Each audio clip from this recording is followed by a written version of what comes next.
Nunca olvidaré el rostro pálido de doña Sofía cuando me agarró del brazo en la reja de la casa de mi suegra. «¡No entres!», susurró con urgencia, sus ojos desorbitados por el terror.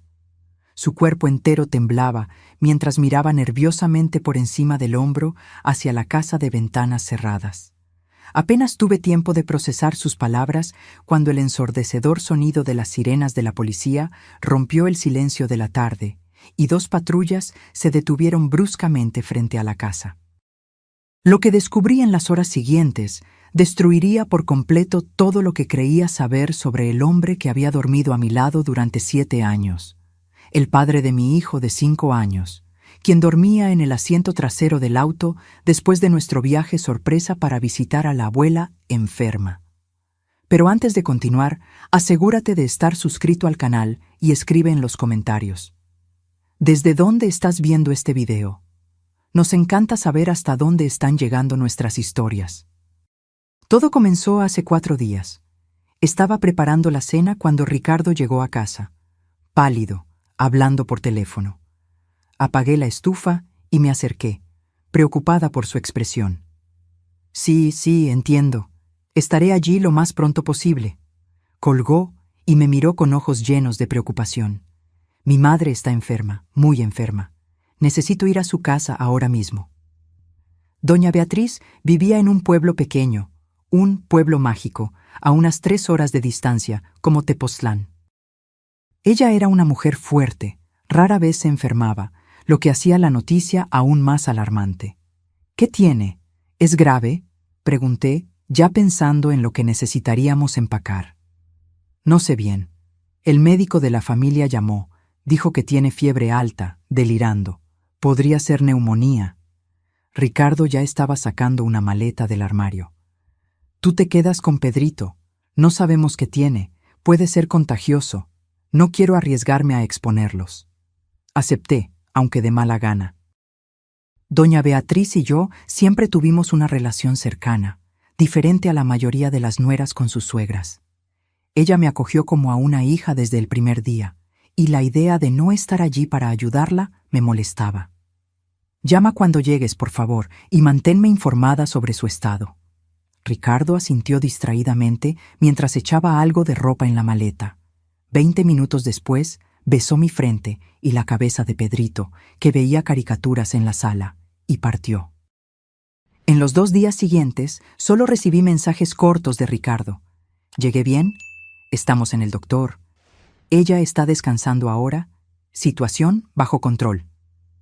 El tercer día, sin embargo, el silencio. Mis llamadas caían directo al buzón de voz. Mis mensajes quedaban sin respuesta. Una ansiedad creciente comenzó a apoderarse de mí. Intenté convencerme de que Ricardo probablemente estaba ocupado cuidando a su madre, tal vez en un hospital con mala señal de celular. Pero algo en el fondo de mi mente seguía incomodándome. 7 años de matrimonio me habían enseñado a reconocer cuando algo no estaba bien. En la mañana del 4.º día, tomé una decisión. Pedrito y yo haríamos una visita sorpresa. Quizás doña Beatriz estaba mejor y nuestra presencia la animaría. Si estaba peor, Ricardo necesitaría apoyo y yo podría ayudar a cuidarla. Pedrito, ¿qué tal si vamos a visitar a la abuela? Le damos una sorpresa a ella y a papá, sugerí durante el desayuno. Los ojos de Pedrito brillaron. ¿Vamos a ver a la abuela? ¿Puedo llevarle el dibujo que hice para ella? Claro que sí, mi amor. Le encantará. En pocas horas, empaqué una pequeña maleta con ropa para 2 o 3 días, las medicinas de Pedrito, algunos juguetes y chucherías para el viaje. Antes de salir, dudé por un momento e intenté llamar a Ricardo una vez más. Buzón de voz de nuevo. Le envié un mensaje diciendo que lo extrañábamos y que estábamos preocupados, sin mencionar nuestro viaje. Realmente quería darle una sorpresa. El viaje fue tranquilo. Pedrito durmió la mayor parte del tiempo, y yo me perdí en mis pensamientos, oscilando entre la preocupación por doña Beatriz y una sensación extraña que no podía nombrar. Ricardo había estado distante en las últimas semanas, más reservado, trabajando hasta tarde. En su momento, lo atribuí al estrés del trabajo. Era gerente financiero en una empresa de inversiones y frecuentemente hablaba sobre la presión de manejar el dinero de los clientes. Pero ahora, conduciendo por la carretera con solo el sonido bajo del radio y la respiración suave de Pedrito en el asiento trasero, comencé a repasar pequeños detalles, momentos que parecían insignificantes de forma aislada, pero que juntos formaban un patrón perturbador. Llamadas que contestaba en el patio, lejos de mis oídos. Un nuevo candado en el cajón de su escritorio en casa. Viajes de trabajo más frecuentes. Pequeñas mentiras sobre dónde había estado o con quién. Sacudí la cabeza, tratando de alejar esos pensamientos.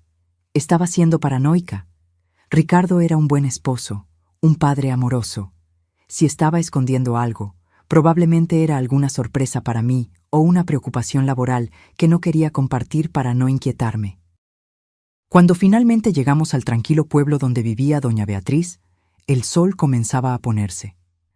Navegué fácilmente por las calles familiares hasta la casa amarilla de ventanas azules donde mi suegra había vivido desde que se jubiló como maestra. Inmediatamente noté algo extraño. Todas las ventanas estaban cerradas, con las cortinas corridas, algo inusual para doña Beatriz, a quien le encantaba la luz natural y el aire fresco. El auto de Ricardo estaba estacionado enfrente, lo que me trajo algo de alivio. Al menos, él estaba allí, como había dicho. Estacioné detrás de su auto y apagué el motor. ¿Llegamos, Pedrito?, preguntó mi hijo, frotándose los ojos somnolientos. Sí, amor. Llegamos a casa de la abuela. Pero puede que esté dormida, así que tenemos que estar muy calladitos, ¿de acuerdo? Pedrito asintió, desabrochándose el cinturón de seguridad. Salimos del auto, y mientras sacaba nuestra maleta de la cajuela, observé la casa más atentamente. Estaba extrañamente silenciosa. Ningún movimiento, ninguna luz visible por las rendijas de las cortinas. Si doña Beatriz estaba enferma y Ricardo la cuidaba, ¿no debería haber alguna señal de actividad? «¡Ven, mami!». Pedrito ya corría hacia la reja, ansioso por ver a su abuela. Cerré la cajuela y seguí a mi hijo. Estábamos casi llegando a la reja cuando noté un movimiento al otro lado de la calle. Una mujer salió apresuradamente de una de las casas vecinas, haciéndome señas frenéticamente. «Ana, Ana, espera», llamó en voz baja, urgente. La reconocí como doña Sofía, vecina de toda la vida de mi suegra, una señora amable que siempre nos ofrecía pan de naranja cuando la visitábamos. Ahora, sin embargo, su rostro estaba pálido, casi gris, y su cuerpo entero temblaba visiblemente mientras cruzaba la calle hacia nosotras. «Pedrito, espera aquí un momento. Mami necesita hablar con doña Sofía». Mi hijo se detuvo, intrigado por la expresión seria en mi rostro. Doña Sofía llegó hasta mí jadeando, como si hubiera corrido kilómetros en lugar de solo cruzar la calle. «No entres», susurró, agarrando mi brazo con una fuerza sorprendente para una mujer de su edad. Sus ojos estaban desorbitados, asustados. Algo muy malo está pasando en esa casa. «¿Cómo dice doña Sofía? Doña Beatriz está enferma, mi esposo la está cuidando». «No, no, no», sacudió la cabeza frenéticamente. «Beatriz no está aquí. Viajó a visitar a su hermana en Guadalajara. Salió hace 5 días». Mi corazón se aceleró. ¿Guadalajara? No, debe haber un error. Ricardo me dijo que está enferma, con fiebre alta, quizás neumonía. «Ana», doña Sofía apretó mi brazo con más fuerza. «Te lo digo, Beatriz no está en esa casa, y algo muy extraño está sucediendo. Tu marido llegó anteayer, con otra mujer». Fue como si el mundo se hubiera detenido por un instante. ¿Otra mujer? ¿Ricardo? La información simplemente no tenía sentido, no encajaba con la realidad que yo conocía. «Debe ser alguna enfermera», sugerí débilmente. «O una doctora, quizás». Doña Sofía negó con la cabeza. No era una profesional de la salud, Ana. Y no parecían amigables. Él la arrastró dentro de la casa. Ella se veía asustada. Antes de que pudiera procesar lo que estaba escuchando, el sonido de las sirenas rompió el silencio de la tarde tranquila. 2 patrullas policiales aparecieron en la esquina, acercándose rápidamente. «¡Mami, la policía!», exclamó Pedrito. corriendo a agarrarse de mis piernas, asustado por el ruido. Las patrullas se detuvieron bruscamente frente a la casa y 4 policías salieron, 2 de ellos con las manos en sus armas en la cintura. El oficial que parecía estar al mando, un hombre alto con un bigote canoso, se dirigió rápidamente a la reja. «Señora, por favor, aléjese de la casa», ordenó con voz firme, pero no hostil. «Necesito que lleve al niño a un lugar seguro». Pero esta es la casa de mi suegra», balbuceé, confundida y asustada. «Mi esposo está ahí dentro». El oficial intercambió una mirada significativa con sus colegas. «¿Cuál es el nombre de su esposo, señora?» «Ricardo Armendáriz. ¿Qué está pasando? ¿Por qué está aquí la policía?» El oficial hizo un gesto a 2 de sus colegas, quienes inmediatamente se posicionaron a los lados de la casa. Luego se dirigió a mí con un tono más suave. «Señora Armendáriz, soy el comandante Gustavo. Necesitamos que usted y su hijo se retiren por cuestiones de seguridad. ¿Podría esperar en casa de doña Sofía? Necesitaremos hablar después». Doña Sofía inmediatamente tomó mi hombro. «Ven, Ana, vamos a mi casa. Pedrito puede tomar un chocolatito caliente mientras esperamos». Como en un sueño, o mejor dicho, una pesadilla, me dejé guiar al otro lado de la calle, cargando a Pedrito. Él se agarraba de mi cuello, asustado por la situación que no comprendía. Desde la terraza de doña Sofía, observamos a los policías rodear la casa. El comandante habló algo por un megáfono que no pude distinguir completamente. Hubo un momento de silencio tenso, y luego, con un movimiento rápido y coordinado, 2 policías forzaron la puerta principal. El sonido de la madera astillándose resonó en la calle silenciosa, haciendo que Pedrito apretara aún más su abrazo en mi cuello. Los policías entraron rápidamente, armas en mano. «¿Qué está pasando, doña Sofía?», pregunté con voz temblorosa. La señora suspiró pesadamente, guiándome al interior de su casa. «Anoche», comenzó, después de acomodar a Pedrito en la cocina con una taza de chocolate y algunas galletas de animalitos, escuché gritos provenientes de la casa de Beatriz, gritos terribles, de mujer. Ella se estremeció visiblemente, luego vidrios rompiéndose y después silencio. Sentí que la sangre se me helaba. «¿Y usted no llamó a la policía ayer?» «Tuve miedo», admitió, avergonzada. «Vivimos en un pueblo pequeño, Ana. No estamos acostumbrados a la violencia. Pensé que tal vez era solo una pelea, pero luego, muy temprano esta mañana, vi a tu esposo cargando algo hacia la cajuela de su auto. Algo grande, pesado. Parecía una maleta muy grande». Mi mente se negaba a procesar lo que estaba insinuando. «Ricardo, mi Ricardo, el hombre que amablemente espantaba las arañas del baño por mí porque sabía que les tenía miedo, el hombre que le cantaba nanas a Pedrito incluso cuando estaba agotado por el trabajo. No, era imposible».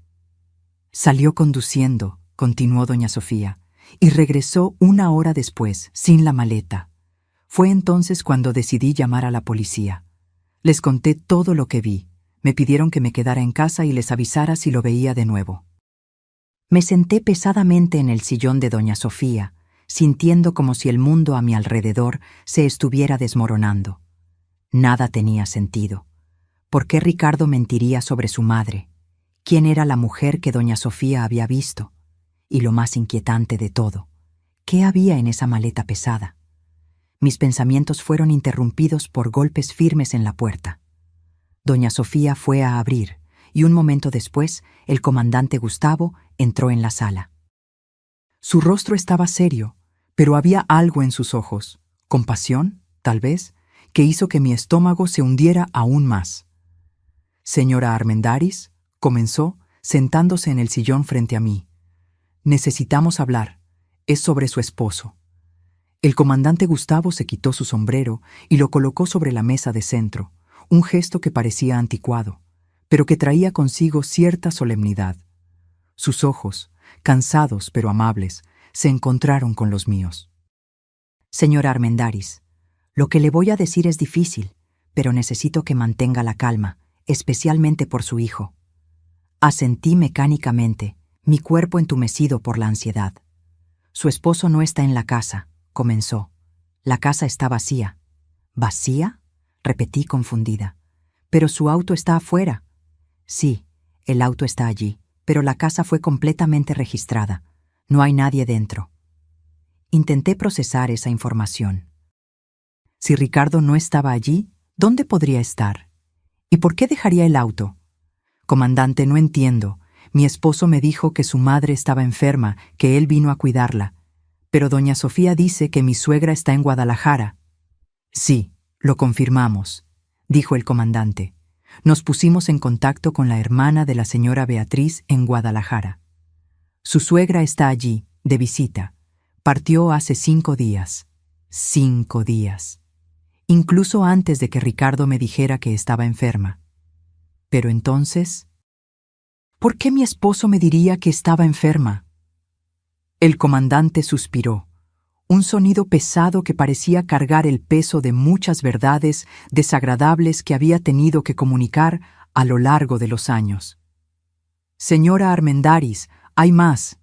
Encontramos evidencia perturbadora en la casa. Me gustaría que viniera conmigo a echar un vistazo, pero... Miró significativamente hacia la cocina, donde Pedrito todavía estaba sentado. Yo me quedaré con el niño, ofreció doña Sofía de inmediato. Puede ver una caricatura en la televisión mientras ustedes hablan. Después de acomodar a Pedrito frente al televisor con sus galletas y chocolate caliente, seguí al comandante afuera. La calle ahora estaba llena de curiosos, mantenidos a una distancia respetable por 2 policías. Otro policía estaba tomando fotos del auto de Ricardo. Estamos examinando el vehículo, explicó el comandante, buscando evidencia. ¿Evidencia de qué? Quise preguntar, pero algo me lo impedía. Quizás el miedo a la respuesta. Cuando entramos en la casa, fui inmediatamente golpeada por un olor fuerte y químico, como producto de limpieza mezclado con algo metálico que no pude identificar. La sala de estar, que siempre había sido un espacio acogedor y ordenado, reflejo de la personalidad meticulosa de doña Beatriz, estaba en desorden. El sillón había sido movido, los cojines estaban esparcidos por el suelo, y un jarrón de cerámica que mi suegra adoraba estaba roto en una esquina. ¿Qué pasó aquí?, susurré, mirando alrededor con creciente horror. Creemos que hubo una lucha, respondió el comandante. Según el relato de doña Sofía, una mujer fue vista entrando en esta casa con su esposo anteayer, y anoche se escucharon gritos y sonidos de objetos rompiéndose. Di unos pasos hacia el centro de la sala, sintiendo mis piernas temblar. Mis ojos fueron atraídos hacia una mancha oscura en el suelo de madera. Una mancha que alguien había intentado limpiar, pero no completamente. ¿Es sangre?, pregunté, mi voz casi inaudible. El comandante asintió gravemente. Sí, y hay más en el cuarto de visitas, por aquí. Lo seguí por el pasillo familiar hasta el pequeño cuarto donde Pedrito siempre dormía cuando visitábamos. La puerta estaba entreabierta y un policía estaba agachado cerca de la cama, examinando algo en el suelo con una linterna. A diferencia de la sala, el cuarto estaba impecablemente ordenado. La cama hecha a la perfección, el suelo visiblemente limpio, cada superficie pulida. Era una limpieza no natural, casi obsesiva. ¿Nota cómo este cuarto es diferente al resto de la casa?, preguntó el comandante. Asentí, sintiendo un escalofrío recorrer mi espalda. Fue limpiado recientemente, muy bien limpiado, pero no completamente. Señaló al policía con la linterna. Estamos usando luz ultravioleta. Revela rastros de sangre que no son visibles a simple vista. El policía encendió la luz especial, y ante mis ojos horrorizados, el suelo aparentemente limpio reveló manchas fantasmales, un patrón de salpicaduras que alguien había intentado desesperadamente borrar. Hay más en el baño, continuó el comandante. Alguien intentó limpiar una cantidad considerable de sangre. Mi mente se negaba a aceptar lo que estaba viendo, lo que estaba escuchando. Este no podía ser mi esposo, el padre de mi hijo. Tenía que haber algún error, alguna explicación. Comandante, comencé, mi voz temblorosa. Debe haber un error. Ricardo no. Él nunca. Señora Armendáriz, me interrumpió amablemente. Hay algo más que necesita saber. Su esposo ha estado bajo investigación durante meses. ¿Investigación? ¿Por qué? Por fraude financiera. Ricardo Armendáriz y su socia, Cristina Meneses, son sospechosos de operar un esquema piramidal a través de la empresa de inversiones donde trabaja. Estamos hablando de millones de pesos desviados de inversionistas. ¿Fraude? ¿Millones? Sentí como si el suelo estuviera desapareciendo bajo mis pies. No, negué con la cabeza. Ricardo es gerente financiero, sí, pero es honesto. Siempre lo ha sido. Vivimos modestamente, no tenemos lujos. Los fondos desviados no fueron a gastos personales ostentosos, explicó el comandante. Fueron transferidos a cuentas en el extranjero, offshore. Sospechamos que su esposo y la señora Meneses estaban planeando huir del país con el dinero. La señora Meneses, la mujer que doña Sofía vio. Recordé lo que había dicho, que la mujer parecía asustada, que Ricardo la arrastró dentro de la casa. ¿Y esa mujer? Pregunté hesitantemente. ¿Es la persona cuya sangre está en el suelo? El comandante intercambió miradas con el policía que seguía examinando el cuarto. Es lo que sospechamos, sí. La cantidad de sangre es consistente con una herida grave, posiblemente fatal. Fatal. La palabra resonó en mi cabeza como un disparo. ¿Y usted cree que Ricardo...? No pude terminar la frase. Era demasiado absurdo, demasiado terrible.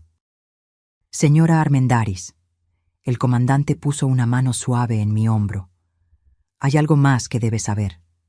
Encontramos un diario debajo de la cama. Aparentemente pertenece a Cristina Meneses. La última entrada es de ayer. En ella escribe sobre haber descubierto que su esposo planeaba traicionarla, quedarse con todo el dinero. Ella lo confrontó y él se puso violento. Violento, una palabra que nunca asocié con Ricardo. En 7 años de matrimonio, nunca lo vi perder el control, nunca lo vi levantar la voz, mucho menos la mano.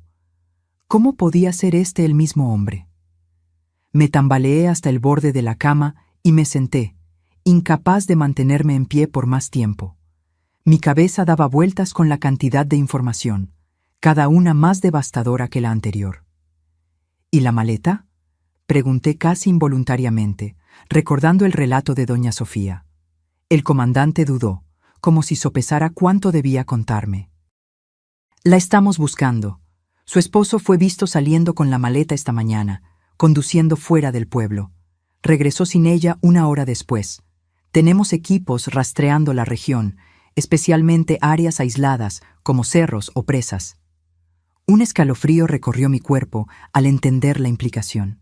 Estaban buscando un cuerpo, el cuerpo de Cristina Meneses. En ese momento, el policía que estaba en el cuarto se levantó abruptamente. «Comandante, encontramos algo». Estaba sosteniendo un pequeño objeto brillante con unas pinzas. Era un brazalete delicado, de oro con pequeñas piedras azules. Nunca lo había visto antes. «No es mío», dije automáticamente, «y tampoco de doña Beatriz». «Probablemente pertenece a Cristina Meneses», asintió el comandante, haciendo un gesto al policía para que guardara la evidencia en una bolsa de plástico. Mi teléfono sonó repentinamente, haciéndome saltar. Lo saqué del bolsillo con manos temblorosas. Un número internacional aparecía en la pantalla. «Puede ser mi suegra», dije, mostrándole el teléfono al comandante. Él asintió. «Conteste y ponga el altavoz, por favor». Con el corazón acelerado contesté. «¿Hola? ¿Ana? Ana, gracias a Dios». La voz de doña Beatriz sonó distante, pero claramente agitada. «¿Estás bien? ¿Y Pedrito? ¿Dónde están?» Estamos bien, doña Beatriz, respondí, tratando de mantener la voz tranquila. Estamos en su casa, de hecho. Hubo un momento de silencio confuso al otro lado de la línea. ¿En mi casa? ¿Cómo? Ana, estoy en Guadalajara, en casa de mi hermana. Lo sé, respondí, sintiendo que las lágrimas finalmente comenzaban a caer. Acabo de descubrirlo. Ricardo me dijo que estaba enferma, que él vino a cuidarla. ¿Enferma? ¿Yo? Su voz subió una octava. No, Ana, estoy perfectamente bien. Ricardo me llamó esta mañana desesperado. Me dijo... Su voz falló. Me dijo que tú y Pedrito habían sido secuestrados. Dijo que necesitaba dinero para el rescate, que debía transferir todos mis ahorros a una cuenta que me indicó. Secuestrados. La mentira se volvía más elaborada, más terrible. El comandante gentilmente tomó el teléfono de mi mano. Señora Beatriz, aquí es el comandante Gustavo de la Policía Ministerial.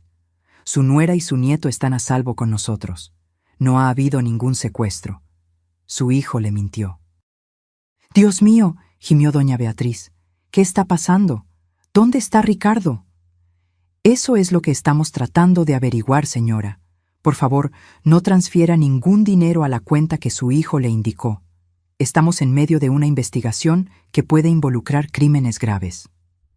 Después de algunas garantías de que Pedrito y yo estábamos realmente bien, y la promesa de mantenerla informada, el comandante finalizó la llamada. Me quedé sentada en el borde de la cama, en silencio, tratando de procesar todo. Mi esposo, el hombre que amaba, el padre de mi hijo, era un criminal, un defraudador y posiblemente un asesino. ¿Qué pasa ahora?, pregunté finalmente, mi voz sonando extrañamente vacía incluso para mí misma. Ahora, respondió el comandante, necesitamos encontrar a su esposo antes de que intente huir de nuevo. Y para eso, señora Armendáriz, necesitamos su ayuda. La sala de estar de doña Sofía se había transformado en un improvisado centro de comando policial. Mapas fueron esparcidos sobre la mesa de centro, radios transmitían mensajes codificados, y policías entraban y salían constantemente, siempre con expresiones serias. Pedrito dormía en el cuarto de visitas, agotado por el estrés y la confusión del día. Sentada en el sillón, con una taza de té intacta frente a mí, escuchaba al comandante Gustavo explicar el plan. Tenemos razones para creer que su esposo regresará, dijo, marcando un punto en el mapa del pequeño pueblo. Dejó el auto en casa de su madre, probablemente para no levantar sospechas, y ahora que le pidió dinero a doña Beatriz, querrá saber si hizo la transferencia. Y ustedes quieren usar eso como carnada, constaté, sintiendo un extraño distanciamiento, como si estuviera hablando de un extraño, no del padre de mi hijo. Exactamente, confirmó el comandante. Doña Beatriz lo llamará diciendo que el banco está poniendo dificultades para la transferencia internacional, que exigen que un representante haga el retiro personalmente aquí en México. ¿Y creen que él se lo creerá? Las personas desesperadas creen lo que quieren creer, respondió el comandante. Y su esposo debe estar muy desesperado ahora. El pensamiento de que Ricardo, mi Ricardo, pudiera ser descrito como desesperado, era surreal. En nuestra vida juntos, él siempre había sido la definición de calma y estabilidad. Cuando Pedrito nació prematuramente y pasó 2 semanas en terapia intensiva neonatal, fue Ricardo quien mantuvo la compostura, quien me consoló cuando me desmoronaba. ¿Cómo podía ser este el mismo hombre que ahora huía de la policía, posiblemente con sangre en sus manos? ¿Y dónde se montaría esa trampa?, pregunté, forzándome a volver al presente, a enfocarme en el plan. El comandante señaló otro punto en el mapa, fuera de los límites del pueblo. Aquí, la antigua fábrica de mezcal abandonada, es lo suficientemente aislada para que se sienta seguro, pero también nos da espacio para posicionar equipos alrededor sin ser detectados. Observé el mapa, tratando de visualizar la operación. La fábrica abandonada estaba a unos 5 kilómetros del pueblo, en la carretera que llevaba a la capital, la Ciudad de México. Era un punto estratégico, lo suficientemente lejos para parecer discreto, pero no tan aislado como para levantar sospechas. ¿Y cuál sería mi papel en todo esto?, pregunté, aunque ya sospechaba la respuesta. El comandante intercambió miradas con uno de los policías antes de responder. Señora Armendáriz, no le voy a mentir. Su presencia podría ser un elemento crucial. Si su esposo la ve, eso podría desarmarlo, hacer que baje la guardia. Quiere que sea el cebo, traduje directamente. No la pondremos en peligro, aseguró apresuradamente. Usted se quedaría en una camioneta de observación, a una distancia segura. Solo aparecería después de la captura, cuando él ya estuviera contenido. Pensé en Pedrito, durmiendo inocentemente en el cuarto de al lado, sin idea de que su mundo estaba a punto de desmoronarse. Pensé en doña Beatriz, que me había acogido como a una hija, ahora enfrentando la terrible revelación sobre el hijo que había criado. Y pensé en Cristina Meneses, una mujer que nunca conocí, pero cuya sangre manchaba el suelo de la casa de mi suegra. Lo haré, decidí, mi voz sorprendentemente firme. Pero con una condición. Pedrito se queda aquí con doña Sofía. Él no puede ver nada de esto. El comandante asintió aliviado. Claro, ya lo habíamos considerado. Dejaremos a 2 policías aquí para su protección también. Las horas siguientes pasaron en un torbellino de actividad. Doña Sofía preparó un cuarto para Pedrito, donde él dormía pacíficamente, ajeno al caos que había engullido nuestro mundo. Lo observé por unos minutos antes de salir, su carita relajada en el sueño, sus pequeños dedos agarrados al conejito de peluche que había traído de casa. ¿Cómo le explicaría que su padre, su héroe, era un criminal? ¿Cómo protegería su corazón del dolor que seguramente vendría? En la sala, el comandante Gustavo hablaba por teléfono con doña Beatriz, dándole instrucciones precisas sobre lo que debía decirle a Ricardo. Ella llamaría, diría que estaba enfrentando dificultades con la transferencia internacional, que el banco exigía un representante local para autorizar el retiro. ¿Está entendiendo doña Beatriz?, preguntó el comandante. Es crucial que parezca natural, que él crea que usted realmente está intentando ayudarlo a conseguir el dinero del rescate. Al otro lado de la línea, escuché la voz temblorosa de mi suegra. Incluso a la distancia, incluso después de descubrir las mentiras de su hijo, ella seguía siendo la mujer fuerte que yo admiraba. Entiendo perfectamente, comandante. Haré mi parte, por Ana y por mi nieto. Cuando colgó, el comandante se giró hacia mí.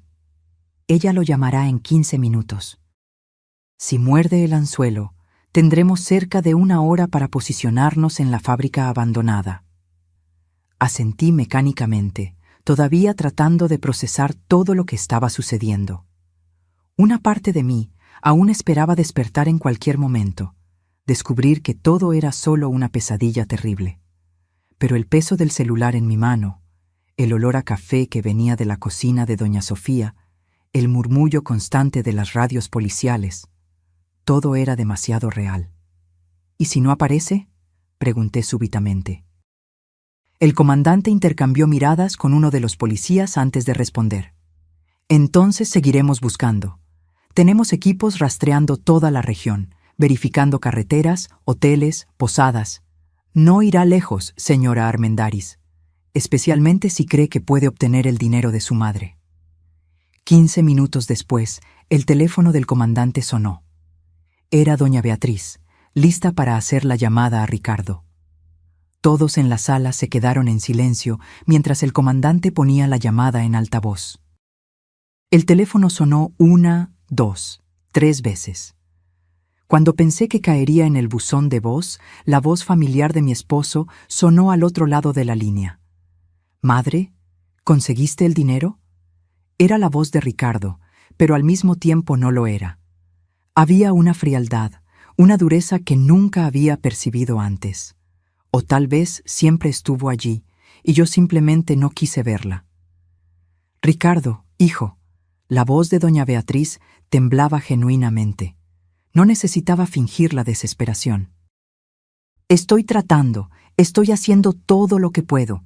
Fui al banco aquí en Guadalajara, pero me dijeron que una transferencia de ese valor a una cuenta desconocida levantaría sospechas, que necesitarían autorización especial. No tenemos tiempo para burocracia, madre, interrumpió Ricardo, su voz tensa. Ellos dieron un plazo. Si no entrego el dinero... Lo sé, hijo, lo sé. Por eso el gerente del banco sugirió otra solución. Tienen un representante en México, en nuestro pueblo. Él puede autorizar el retiro directamente, sin toda esa burocracia. Estará con el dinero en efectivo. Hubo un silencio al otro lado de la línea. Casi podía ver a Ricardo sopesando, evaluando los riesgos. Finalmente habló. ¿Dónde sería ese encuentro? En la antigua fábrica de mezcal, al final de la carretera principal. El gerente dijo que es un lugar discreto, donde nadie vería la transacción. Otro silencio, más largo esta vez. ¿Cuándo?, preguntó finalmente. Hoy por la tarde a las 5. Estará solo, con un maletín negro. Necesitas ir solo también, Ricardo. Él fue muy claro sobre eso. ¿Y el dinero estará todo allí? ¿Todo lo que pedí? Sí, hijo. Todo mi dinero de la jubilación, los ahorros de una vida. Pero vale la pena, si eso trae a Ana y Pedrito de vuelta a salvo. La mención de nuestros nombres hizo que mi estómago se revolviera. ¿Cómo podía usar así a las personas que supuestamente amaba? De acuerdo, dijo Ricardo después de una pausa. Lo encontraré, pero si es una trampa, madre, si algo sale mal. No es trampa, hijo. La voz de doña Beatriz falló. Es tu madre tratando de ayudar. Por favor, trae a mi nieto y a mi nuera de vuelta a salvo. La llamada fue terminada. Todos en la sala soltaron la respiración que inconscientemente contenían. Mordió el anzuelo, anunció el comandante, ya levantándose y haciendo señas a los otros policías. Vamos a prepararnos. La siguiente hora fue un borrón de actividad. Autos policiales disfrazados partieron a intervalos estratégicos para no levantar sospechas. Chalecos antibalas fueron distribuidos. Radios fueron verificados. Un policía fue seleccionado para el papel de representante del banco. Un hombre de mediana edad con apariencia confiable que estaría posicionado en el centro de la fábrica abandonada, junto a un maletín negro, lleno de papel recortado en forma de dinero, con algunos billetes reales en la parte superior. Antes de salir, fui al cuarto donde Pedrito dormía y besé su frente. «Mamá vuelve pronto», susurré. «Te amo más que a nada». Doña Sofía estaba en la puerta del cuarto observando. «Estará bien», me aseguró, poniendo una mano amable en mi hombro. «Lo cuidaré como si fuera mi propio nieto». Asentí tragándome el nudo en la garganta. «Gracias por todo, doña Sofía». «Ve», dijo con firmeza, «haz lo que tienes que hacer. Después reconstruimos la vida». El sol comenzaba a ponerse cuando llegamos a las afueras de la fábrica abandonada. El cielo estaba pintado en tonos de naranja y púrpura, una belleza que contrastaba cruelmente con la oscuridad de la situación.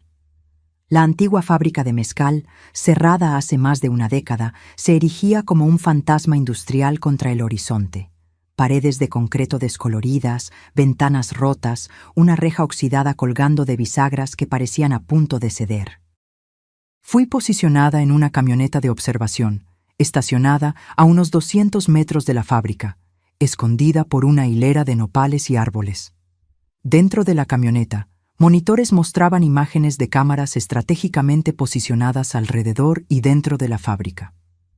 El policía disfrazado de representante del banco ya estaba en posición, en el centro de lo que un día fue el vestíbulo principal de la fábrica, un maletín negro a su lado. «Vendrá pronto», murmuró el comandante Gustavo, sentado a mi lado en la camioneta. «Manténgase tranquila, señora Armendáriz. Todo saldrá bien». Quería creerle. Quería creer que después de este día terrible podría comenzar a reconstruir algún tipo de vida para Pedrito y para mí. Pero ¿cómo reconstruir sobre ruinas tan profundas? «Movimiento», anunció uno de los policías en la camioneta, señalando a uno de los monitores. Mi corazón se disparó cuando vi una figura solitaria acercándose cautelosamente por la entrada lateral de la fábrica. Incluso en las imágenes granuladas de las cámaras de seguridad, incluso con el casco de motocicleta cubriendo su rostro, yo reconocería a Ricardo en cualquier lugar. El hombre que amé, el hombre que traicionó no solo a mí, sino a sí mismo, a todo lo que yo creía que él era. Se movió como un depredador, cauteloso, calculador. Se detuvo a una distancia segura del policía disfrazado, observando. Su mano derecha estaba escondida dentro de la chaqueta. «Está armado», murmuró el comandante, llevando el radio a sus labios. «Equipos en posición, sospechoso armado». El policía disfrazado hizo un gesto hacia el maletín, intentando atraer a Ricardo más cerca.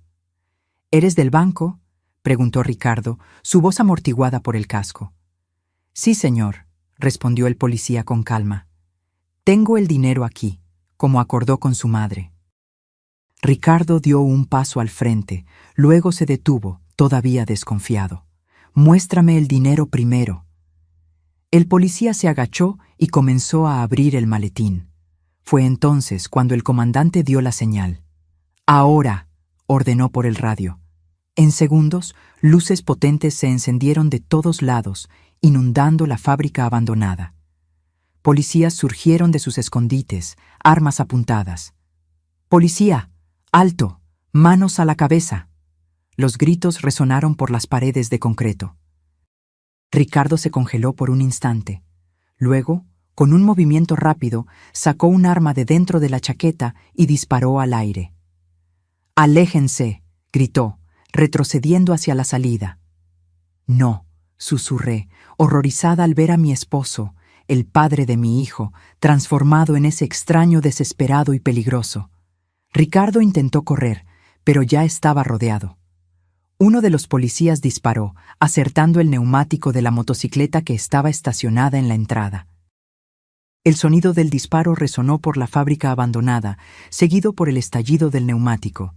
Desestabilizado, Ricardo tropezó y cayó pesadamente al suelo.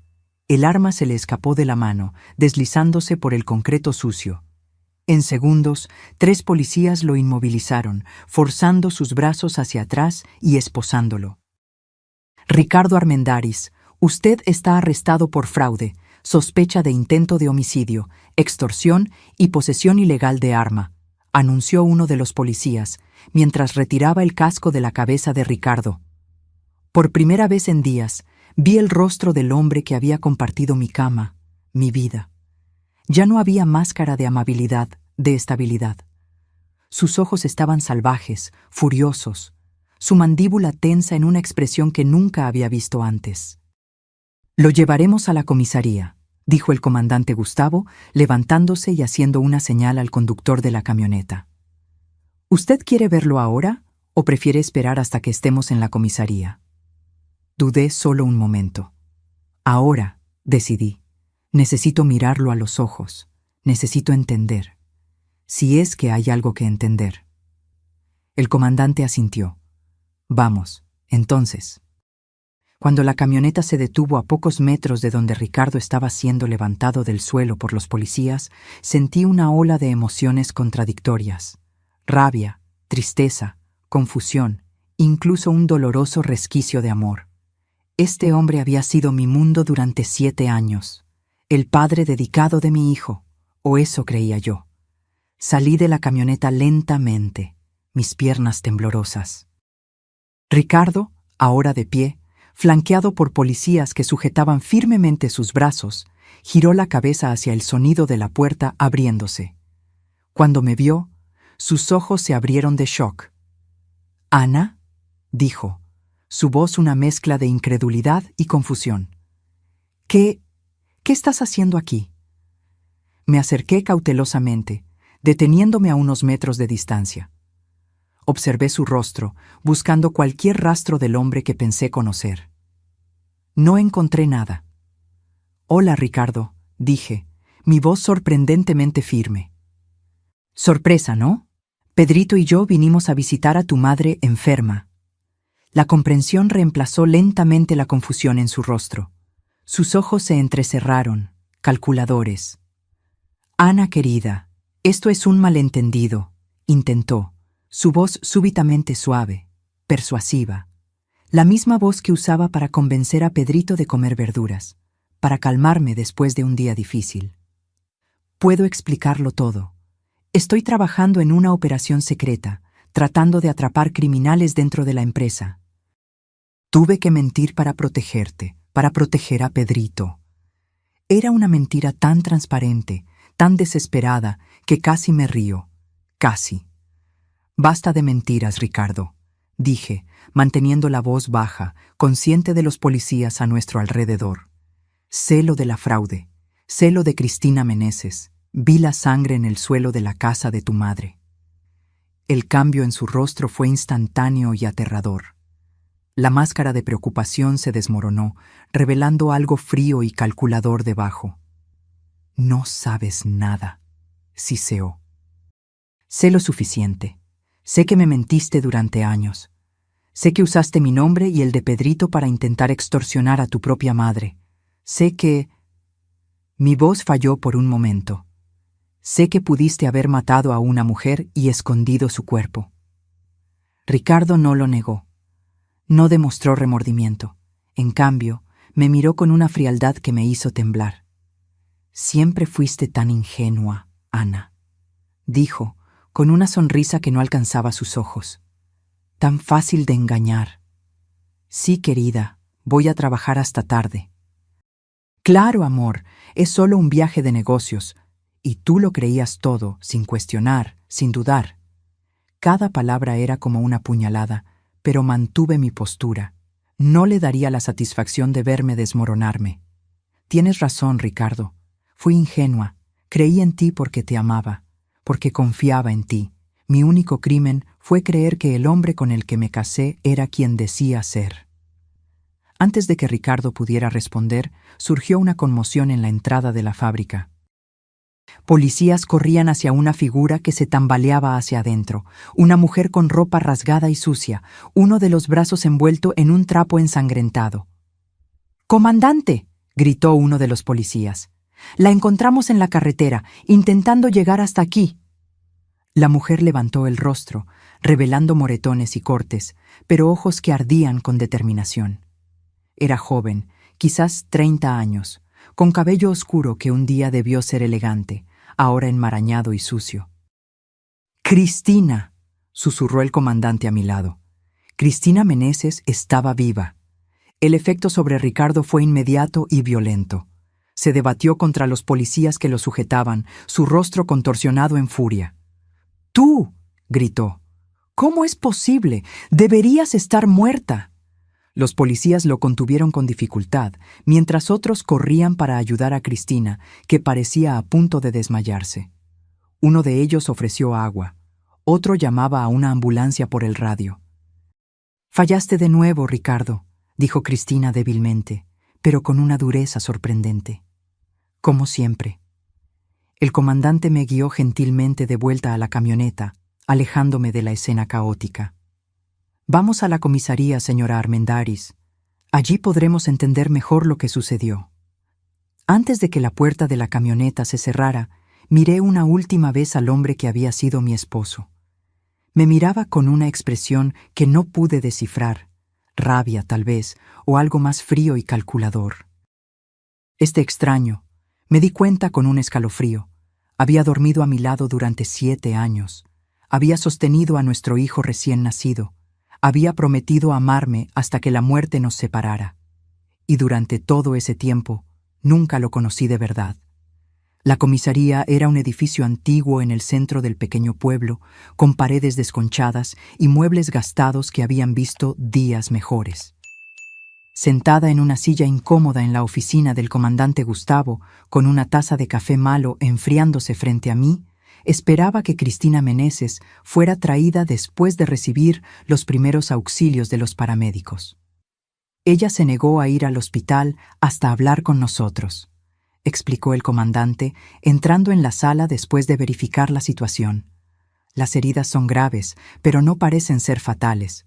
Es una mujer fuerte. Asentí silenciosamente, todavía tratando de procesar todo.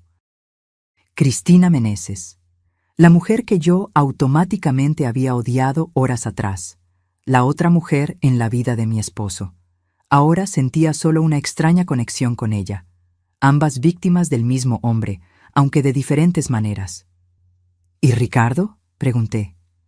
Está en la sala de interrogatorio. Pidió un abogado, lo cual es su derecho. Pero con la evidencia que tenemos, más el testimonio de la señora Meneses, no hay mucho margen para la defensa. La puerta se abrió y 2 policías entraron escoltando a Cristina. Se veía mejor que en la fábrica. Su rostro había sido limpiado, revelando moretones en varias etapas de curación, y su brazo estaba ahora adecuadamente vendado.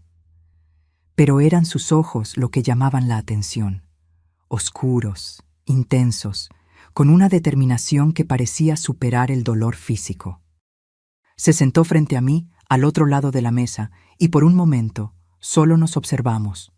2 mujeres cuyas vidas habían sido destruidas por el mismo hombre. «Soy Ana», dije finalmente, extendiendo la mano por impulso.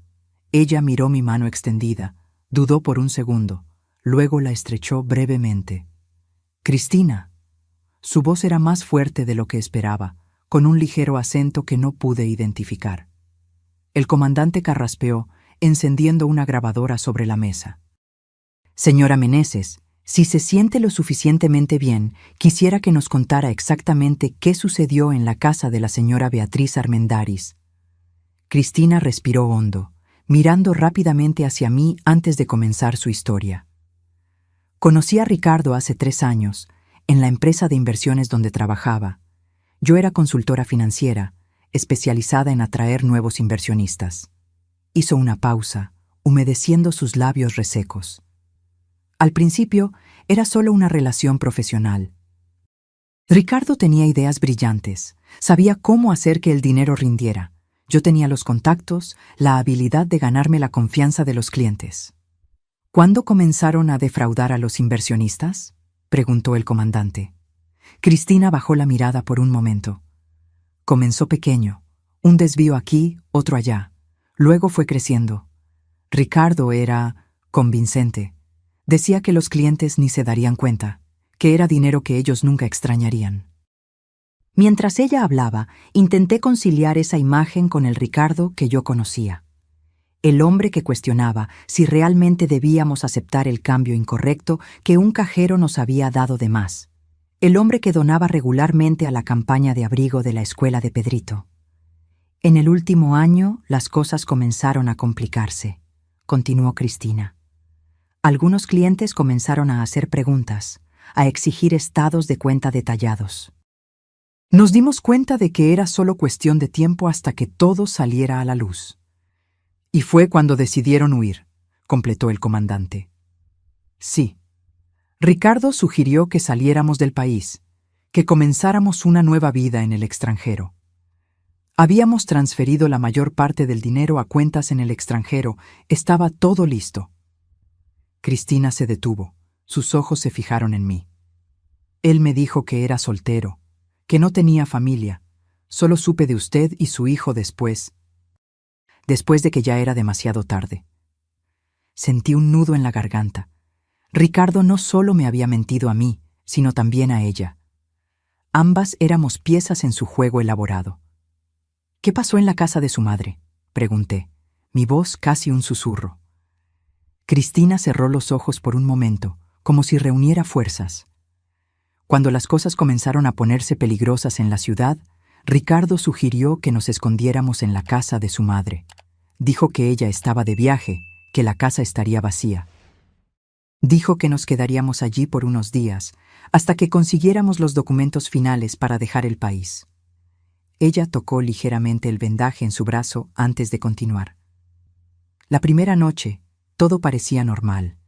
Ricardo estaba tenso, pero lo atribuía a la situación. La segunda noche, mientras él se duchaba, tomé su teléfono para revisar algunas transferencias que habíamos hecho. Fue cuando vi todo. ¿Qué vio?, preguntó el comandante.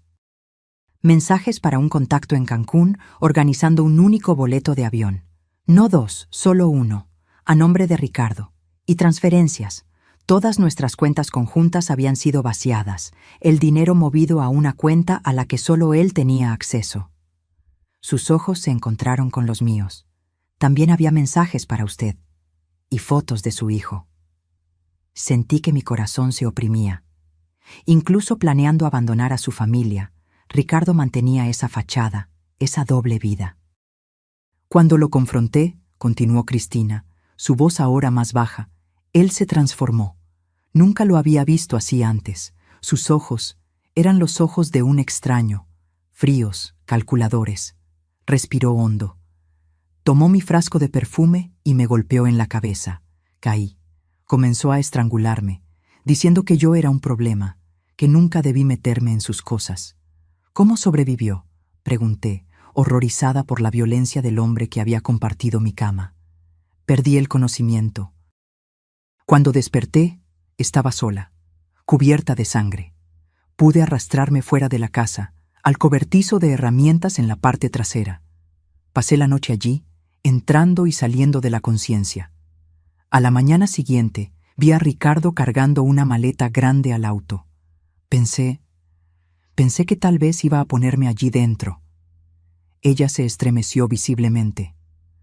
Cuando él se fue, intenté pedir ayuda, pero estaba demasiado débil. Pasé el día escondida, tratando de recuperar fuerzas. Fue cuando escuché las sirenas, vi a la policía. El comandante hizo algunas preguntas más, detalles sobre la fraude, sobre el plan de fuga. Cristina respondió a todo con una claridad sorprendente para alguien que había pasado por tal calvario.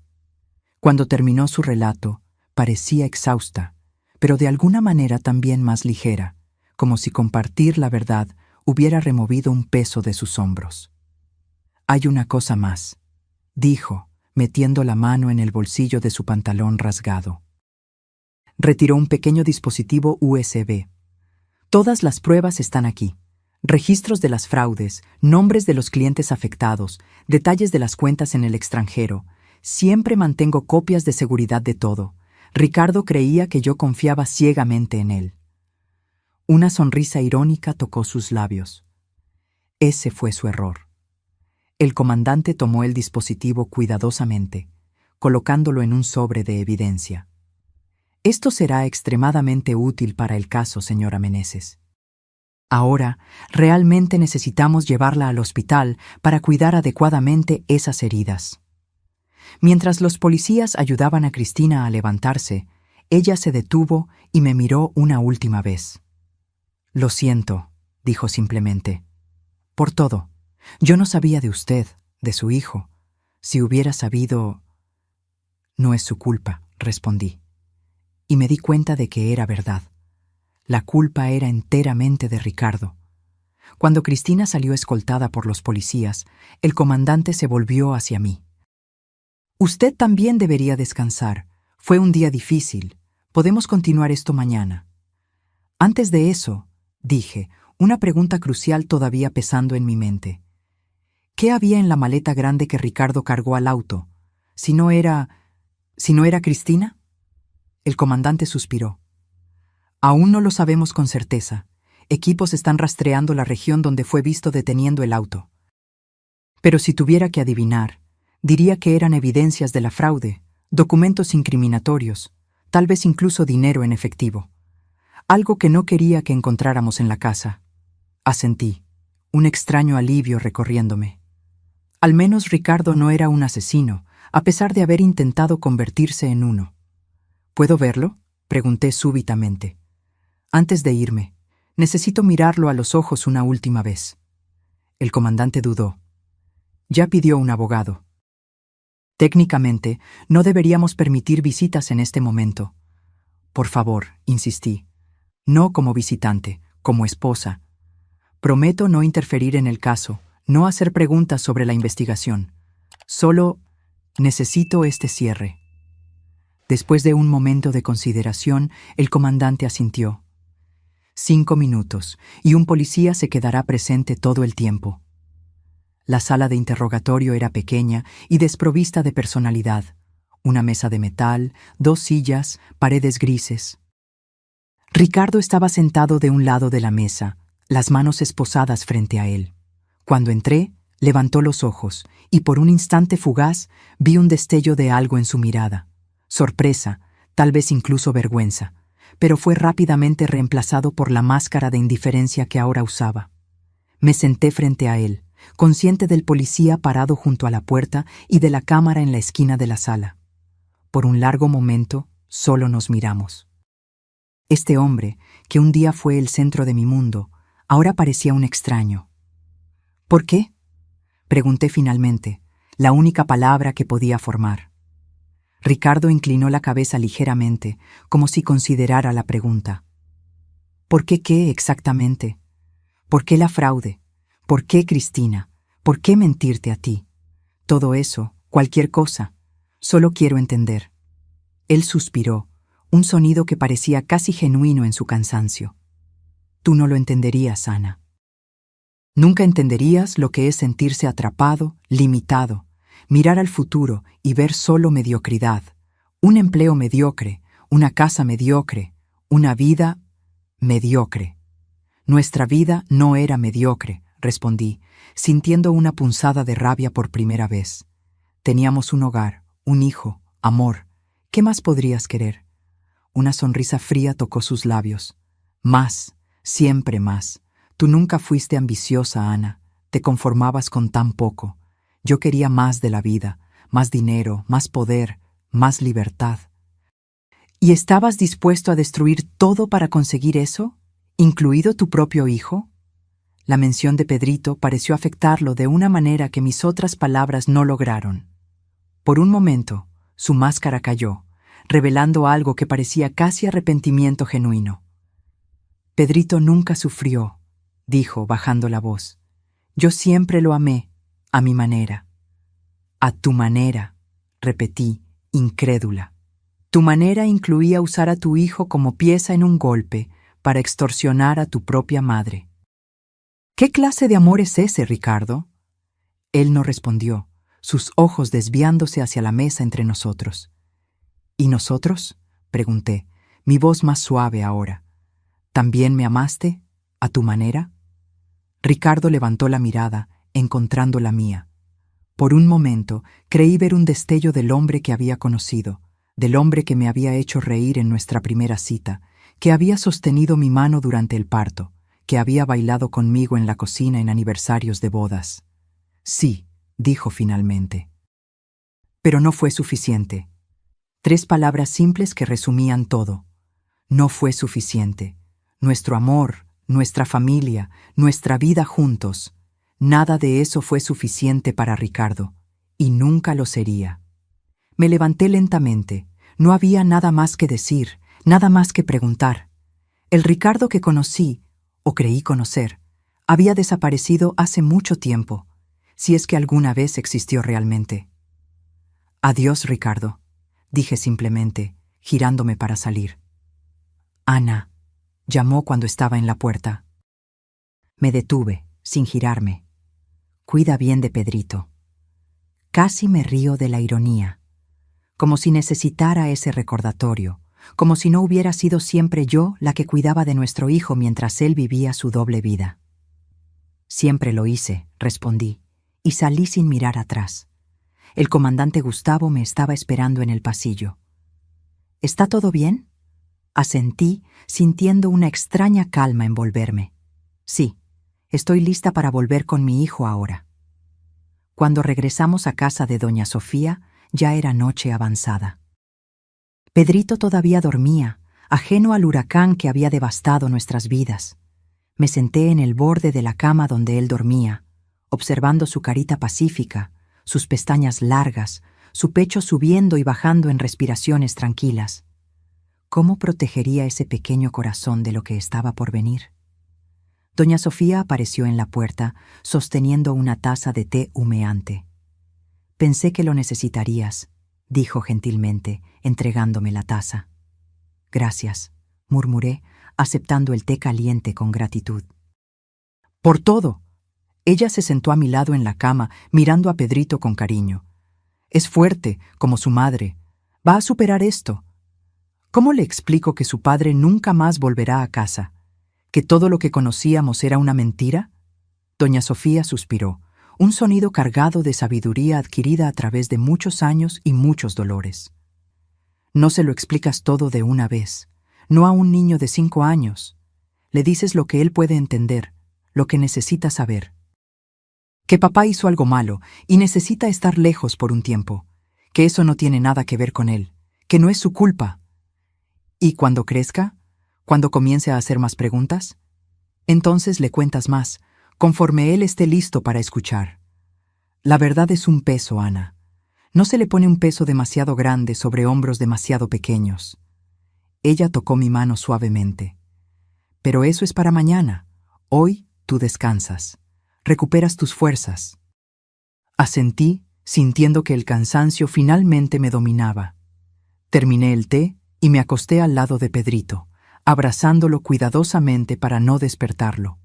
Su calor, su olor familiar, eran como un bálsamo para mi alma destrozada. No creí que lograría dormir, pero el agotamiento físico y emocional pronto me venció, llevándome a un sueño profundo y sin sueños. A la mañana siguiente, desperté con Pedrito picoteando mi rostro. «Mami, mami, despierta. ¿Dónde está la abuela? Vinimos a ver a la abuela. ¿Recuerdas?» La realidad llegó en una ola dolorosa. Por un momento, casi deseé que todo fuera solo una pesadilla terrible de la cual acababa de despertar. Pero el cuarto desconocido, la ausencia de Ricardo, la expresión preocupada de doña Sofía en la puerta, todo confirmaba que la pesadilla era real.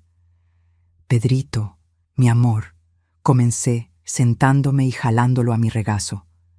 «La abuela no está aquí. Está de viaje, visitando a la tía Margarita en Guadalajara. ¿La recuerdas?» Pedrito hizo una mueca. Pero papá dijo que estaba enferma. Por eso él vino a cuidarla. Respiré hondo. Comenzaría ahora, entonces. Las pequeñas verdades que reemplazarían a las grandes mentiras. A veces los adultos cometen errores, Pedrito. Papá se confundió. La abuela está bien, está de viaje. Pero ahora necesitamos volver a casa. ¿Y papá? ¿Lo vamos a esperar? Intercambié miradas con doña Sofía, quien asintió alentadoramente. Papá no va a volver con nosotros ahora, querido. Él necesita resolver algunas cosas. Va a estar lejos por un tiempo. La carita de Pedrito se contorsionó en confusión y tristeza. ¿Por qué? ¿Está enojado conmigo? No, mi amor, no. Lo abracé fuerte, sintiendo lágrimas arder en mis ojos. Esto no tiene nada que ver contigo. Papá te ama mucho.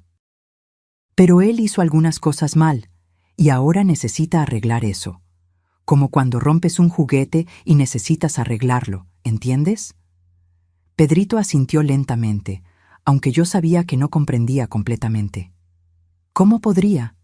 Ni yo misma lograba entender totalmente cómo el hombre que amaba se había transformado en un criminal, en un extraño. Después de un desayuno sencillo, preparado por doña Sofía, empacamos nuestras pocas cosas. El comandante Gustavo apareció para llevarnos de vuelta a casa, ya que mi auto tendría que quedarse para la investigación. «Podemos pasar por la comisaría antes», sugirió discretamente, mientras Pedrito estaba distraído despidiéndose del gato de doña Sofía.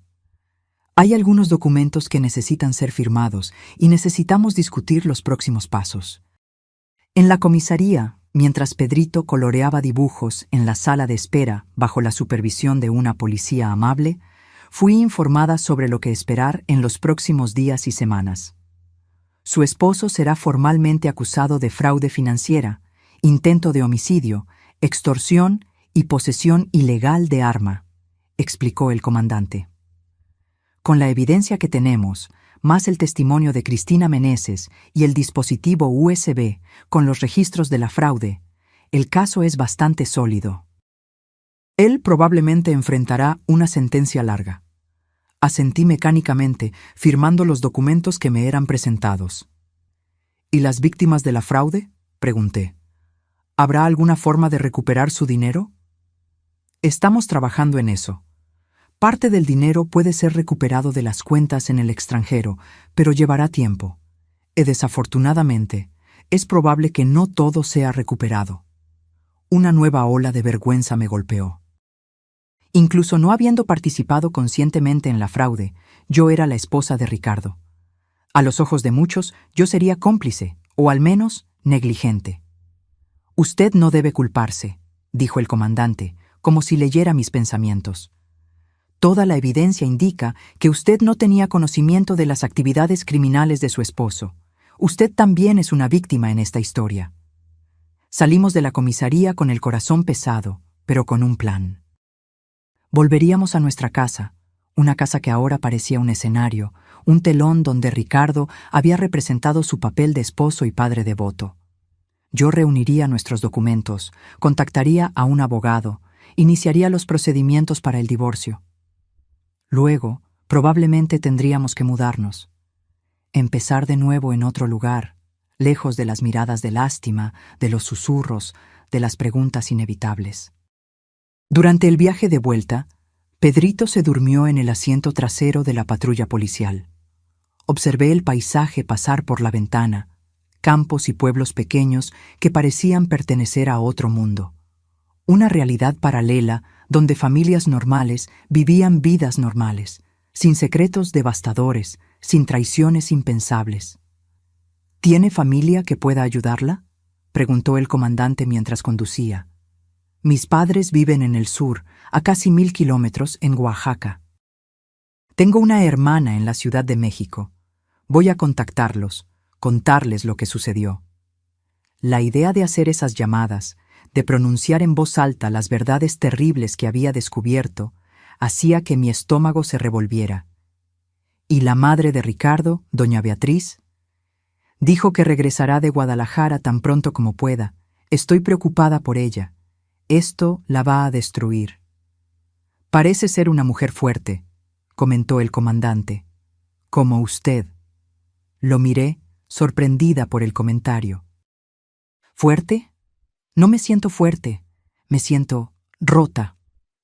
Aún así, usted enfrentó una de las peores traiciones posibles, descubrió que el hombre con el que compartía su vida era un criminal, tal vez incluso un casi asesino, y aún así, usted está aquí, planeando el siguiente paso, pensando en cómo proteger a su hijo, preocupándose por su suegra.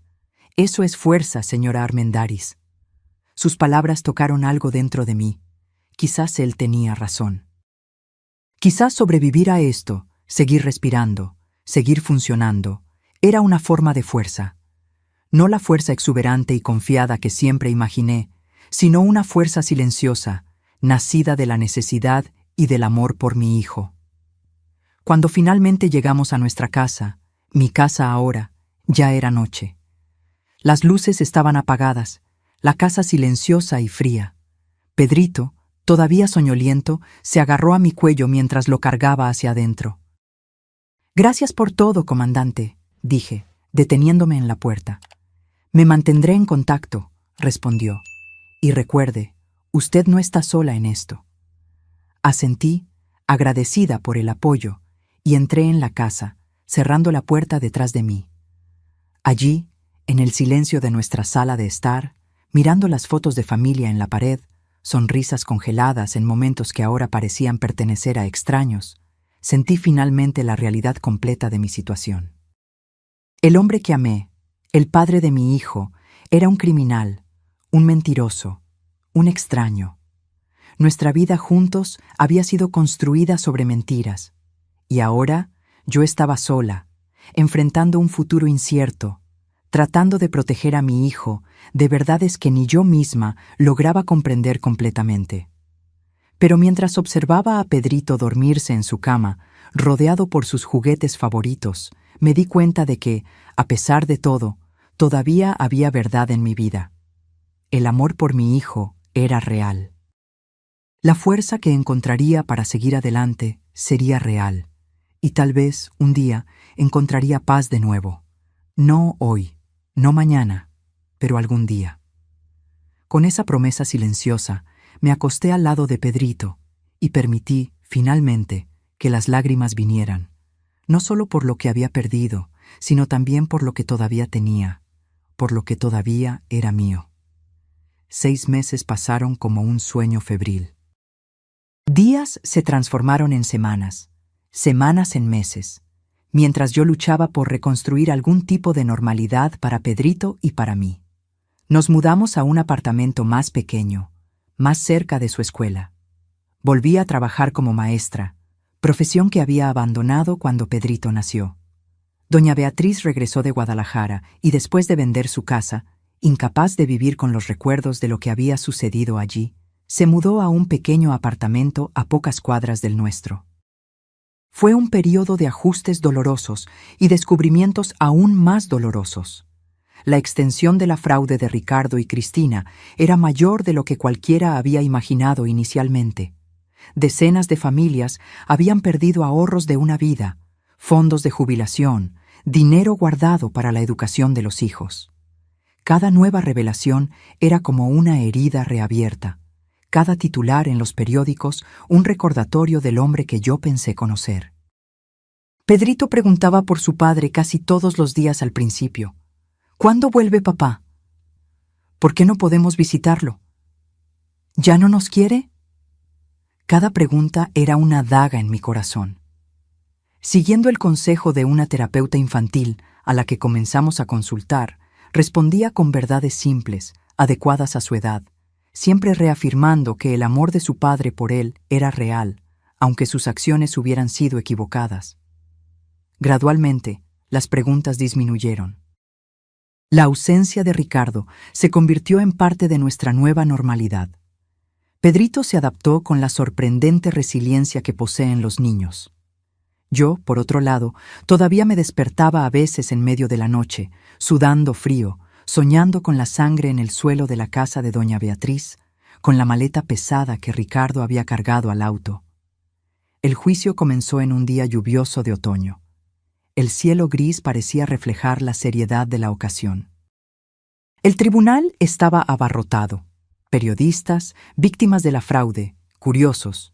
Me senté en la primera fila, al lado de doña Beatriz. Su rostro, siempre tan vivo y expresivo, parecía haber envejecido una década en 6 meses. Pero sus ojos mantenían una determinación tranquila, una fuerza silenciosa que yo había aprendido a admirar aún más. «Va a estar todo bien», susurró ella, apretando mi mano cuando los oficiales anunciaron la entrada del juez. Cuando las puertas laterales se abrieron y Ricardo fue traído, sentí que mi corazón se aceleraba. Vestía un traje gris, muy diferente del uniforme de la prisión que había usado la última vez que lo vi. Su cabello estaba cuidadosamente peinado, su apariencia impecable, como siempre. Por un momento fugaz, parecía el hombre con el que me casé, elegante, controlado, confiado. Nuestras miradas se cruzaron brevemente. Algo pasó por sus ojos. Arrepentimiento, tal vez, o solo cálculo. Desvié la mirada, incapaz de sostener esa conexión por más tiempo. El fiscal se levantó, un hombre alto y delgado con gafas de montura gruesa. Su voz resonó por la sala silenciosa mientras detallaba las acusaciones. Fraude financiera agravada, intento de homicidio, extorsión, posesión ilegal de arma. Este caso, declaró, mirando directamente a los jurados, no es solo sobre dinero robado, aunque millones fueron desviados. Es sobre confianza traicionada. Confianza de clientes que creyeron estar invirtiendo en su futuro. Confianza de una socia de negocios que casi pierde la vida. Confianza de una madre anciana, manipulada emocionalmente. Y más profundamente, hizo una pausa, mirando brevemente hacia mí. Confianza de una familia que creía conocer al hombre que vivía bajo su techo. Mientras el fiscal continuaba detallando la evidencia, documentos de la fraude, testimonios de víctimas, el relato de Cristina sobre el intento de homicidio, yo estudiaba a Ricardo. Su rostro permanecía impasible, una máscara de calma que yo ahora reconocía como su defensa más efectiva.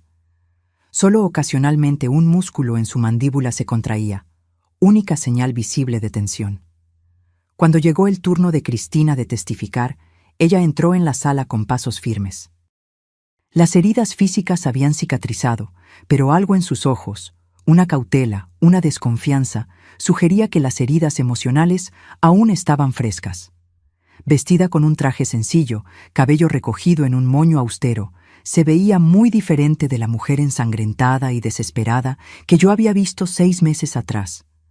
Su testimonio fue claro y directo.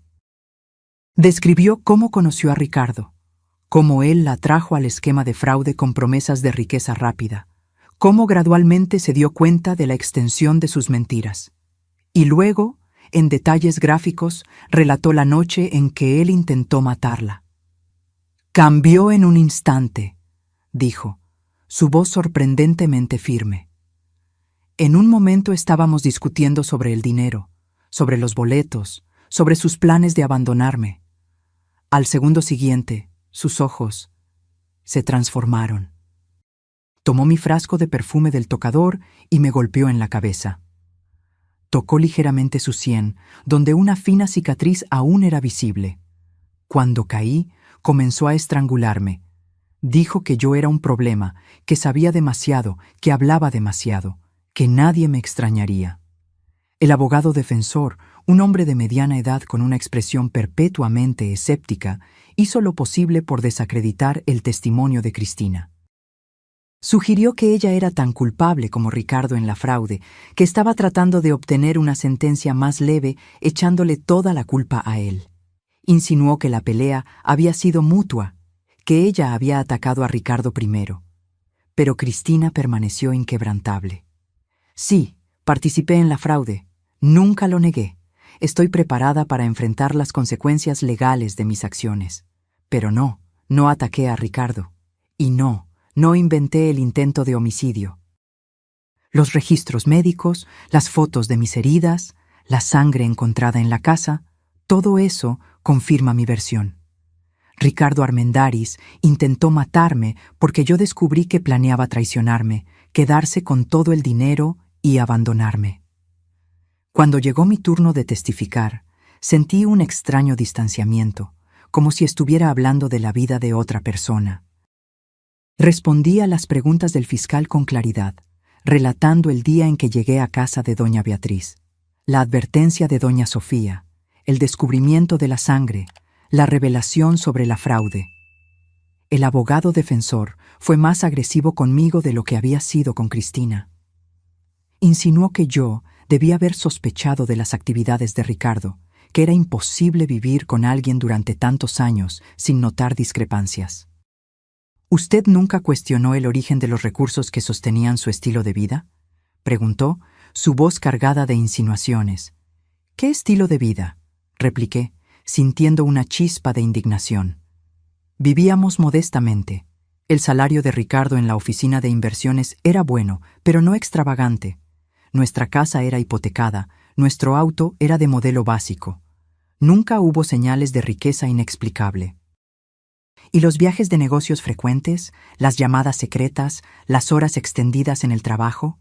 ¿Usted nunca sospechó de nada? ¿Sospeché de qué, exactamente? ¿Que mi esposo estaba cometiendo fraude? ¿Que estaba llevando una doble vida? No, nunca sospeché de eso, confié en él. Miré directamente a Ricardo mientras pronunciaba las últimas palabras. Ese fue mi único error. A lo largo de los días siguientes, más testigos fueron llamados, víctimas de la fraude, policías involucrados en la investigación, peritos forenses que analizaron la evidencia del intento de homicidio. El caso de la acusación era sólido, casi irrefutable. La defensa intentó argumentar que Ricardo había sido manipulado por Cristina, que era ella la mente detrás de la fraude. Intentó minimizar la gravedad de la agresión, sugiriendo que Ricardo había actuado en el calor del momento, sin intención real de matar. Pero las evidencias, incluyendo búsquedas encontradas en la computadora de Ricardo sobre cómo esconder un cuerpo y profundidad para enterrar, contradecían esa narrativa. En el penúltimo día del juicio, Ricardo finalmente tuvo la oportunidad de hablar. Se levantó lentamente, ajustó el saco y miró alrededor de la sala antes de fijar la mirada en el juez. «Su señoría, señoras y señores del jurado», comenzó, su voz tranquila y medida. «No voy a negar las acusaciones contra mí. La evidencia es clara». Un murmullo recorrió la sala. Nadie esperaba una confesión en este punto. Cometí fraude. Engañé a personas que confiaban en mí. Traicioné a mi socia de negocios, a mi madre. Hizo una pausa, mirando brevemente en mi dirección, y a mi familia. Mantuve mi expresión neutra, aunque por dentro estaba en un torbellino. ¿Era esta otra actuación? ¿Otra manipulación? ¿O había alguna verdad genuina en sus palabras?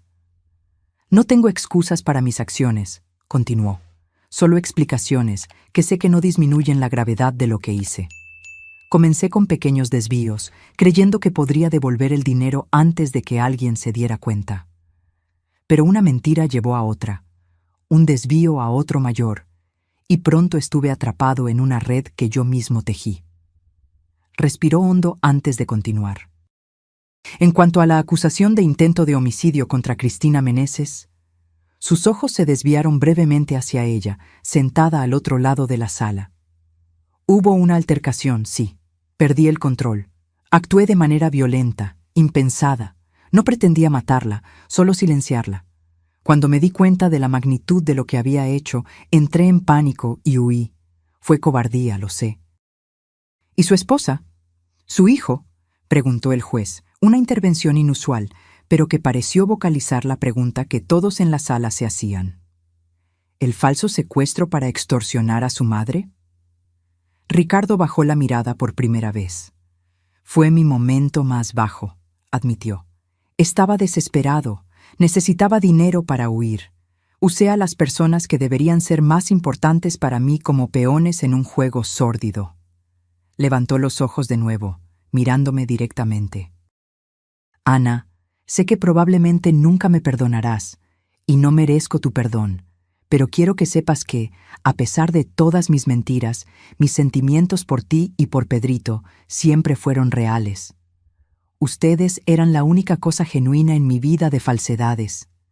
Sentí lágrimas arder en mis ojos, pero me negué a derramarlas. No le daría a Ricardo esa satisfacción, esa prueba de que sus palabras aún podían afectarme. En el último día del juicio, el juez pronunció la sentencia: 20 años de prisión por fraude financiero, intento de homicidio y extorsión, sin posibilidad de libertad condicional por al menos 15 años. Mientras los oficiales se llevaban a Ricardo, él me miró una última vez. Ya no había falsedad en esa mirada, solo una tristeza resignada y algo que parecía casi ¿alivio? Como si finalmente el peso de las mentiras hubiera sido removido de sus hombros. Cuando dejamos el tribunal, doña Beatriz y yo caminamos lado a lado en silencio por unos momentos. Terminó, dijo ella finalmente, su voz cansada pero firme. Sí, concordé. Ahora podemos comenzar a reconstruir. Ella apretó mi mano, un gesto simple que cargaba el peso de nuestra historia compartida, de nuestro dolor compartido, y ahora de nuestra esperanza compartida. Juntas, dijo ella, una sonrisa triste tocando sus labios. Por primera vez en meses, realmente creo que estaremos bien. Y, sorprendentemente, yo también lo creía. 2 años pasaron desde aquel almuerzo. Daniel y yo avanzamos lentamente, construyendo una relación basada en honestidad absoluta, en respeto mutuo, en comprensión compartida de las fragilidades y fuerzas del otro. Pedrito y Julieta se volvieron inseparables, un pequeño equipo unido por libros, juegos y secretos infantiles. Doña Beatriz adoptó a Daniel como el hijo que nunca tuvo, además de Ricardo, frecuentemente invitándolo a cocinar juntos, enseñándole recetas de familia. Ricardo continúa en prisión, enfrentando su sentencia con una resignación que sugiere algún tipo de transformación interna. Pedrito lo visita cada 2 meses, siempre regresando con historias sobre los libros que su padre está leyendo, los cursos que está tomando, las cartas que escribe a otras víctimas de fraude como forma de reparación. No sé si esa transformación es genuina, si durará más allá de los muros de la prisión, pero por ahora parece real para Pedrito, y eso es lo que importa. En cuanto a mí, aprendí que la vida rara vez sigue los caminos que planeamos, que las personas que amamos pueden traicionarnos profundamente y que extraños pueden convertirse en nuestro puerto seguro, que la fuerza no viene de la ausencia de caídas, sino de la determinación de levantarse después de ellas. Aquel susurro de doña Sofía en esa tarde fatídica había cambiado mi vida para siempre. Había destruido la realidad que yo conocía. Pero de las cenizas de esa destrucción, algo nuevo estaba surgiendo. Algo más verdadero, más auténtico. Algo construido no sobre mentiras convenientes, sino sobre verdades difíciles y honestas. Y por eso, por más extraño que parezca, estoy agradecida.